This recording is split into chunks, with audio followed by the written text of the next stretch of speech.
வணக்கம்ப்பா. இந்த வைட்டமின் மாத்திரை, இந்த இரும்பு சத்து மாத்திரையெல்லாம் சத்து குறைவாக இருக்குன்னு வாங்கி சாப்பிட்றாங்க.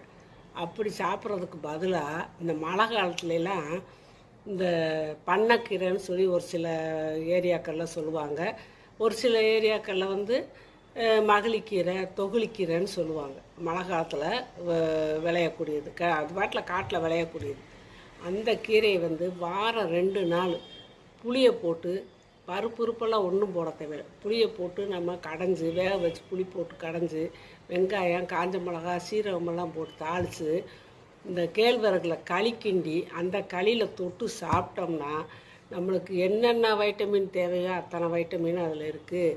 இரும்பு சத்தும் இருக்குது, நார் சத்தும் கிடைக்குது. அதனால் மாத்திரைகளை குறைச்சிக்கிட்டு நம்ம இந்த மாதிரி கீரை வகைகளை சாப்பிட்லாம். பொதுவாக எல்லா கீரையுமே சாப்பிட்லாம். அதுவும் இந்த மழை சீசனில் வந்து அந்த இந்த காட்டில் தானாக விளையிற கீரை இருக்கு இல்லையா, அதுதான் பண்ணைக்கீரை, மகளிக்கீரை, தொழிற்கீரைங்கிறது.